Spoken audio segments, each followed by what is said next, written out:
يسرني أن ينضم إلي في الاستوديو السيد أشيش صراف رئيس تحرير مجلة بي جرين المتخصصة في الشؤون البيئية. سيد أشيش، أهلا وسهلا بك.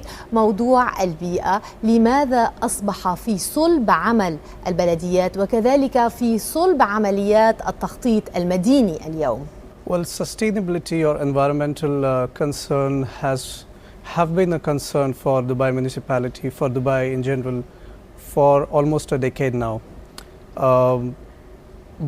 And which is why Dubai municipality introduced the green building regulations, which came into effect for everyone. The mandatory part of it came into effect for everyone this year, but in 2011 it became mandatory for all government projects, which means every government project built in since 2011 should follow the rules, the regulations which are mentioned in the new green building codes. In 2014, which is this year, earlier this year, it became mandatory for everyone.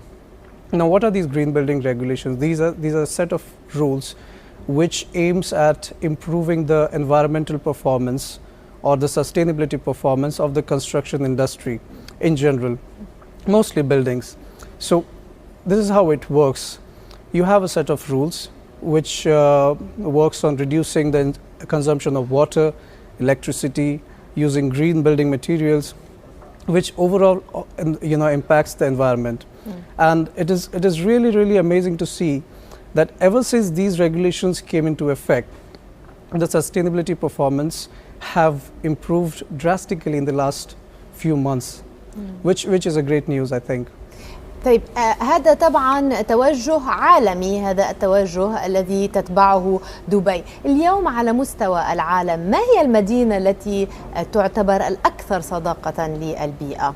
I would say Dubai is not just following an international trend, but Dubai is actually creating a benchmark of its own. I mean, it would not be wrong to say that few years from now, Dubai will be a benchmark of sustainability for the rest of the world. For instance, the green building regulations that Dubai has introduced is mandatory for everyone, which is very different even from the developed world, because for the developed world, it is still a voluntary agreement. But in Dubai, it is mandatory. So by doing this, Dubai is actually showing way to the developed world.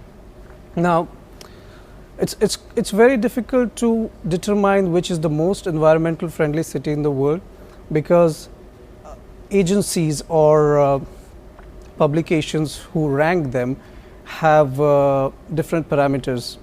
It can be using renewables, it can be cutting down on hydrocarbons, it can be promoting recycling, various things. So it's really tough to kind of define what a sustainability city in itself is. But Dubai, the good news is, Dubai is aiming to become one of the most sustainable city by 2020.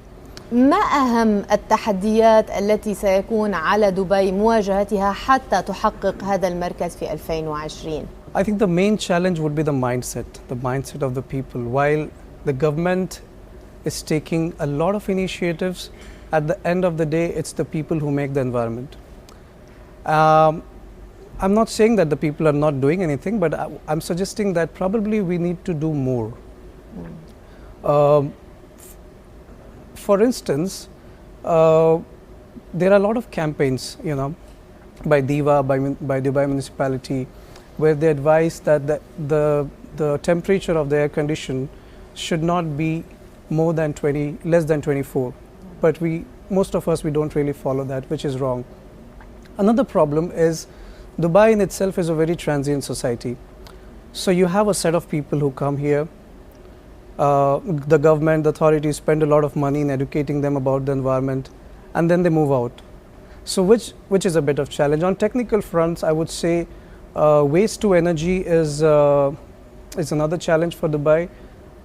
We have the resources. The Al Qusais landfill has the technology, but Dubai doesn't have enough waste. So apparently it will take another 10 years for Dubai to have that amount of waste, and only then we can create energy from waste. السيد أشيش صراف رئيس تحرير مجلة بي جرين المتخصصة في الشؤون البيئية، شكرا جزيلا لك. Thank you. ومشاريع الطاقة المتجددة اليوم في صدارة أولويات دول الخليج العربي المنتجة للنفط، والتي تجد نفسها مضطرة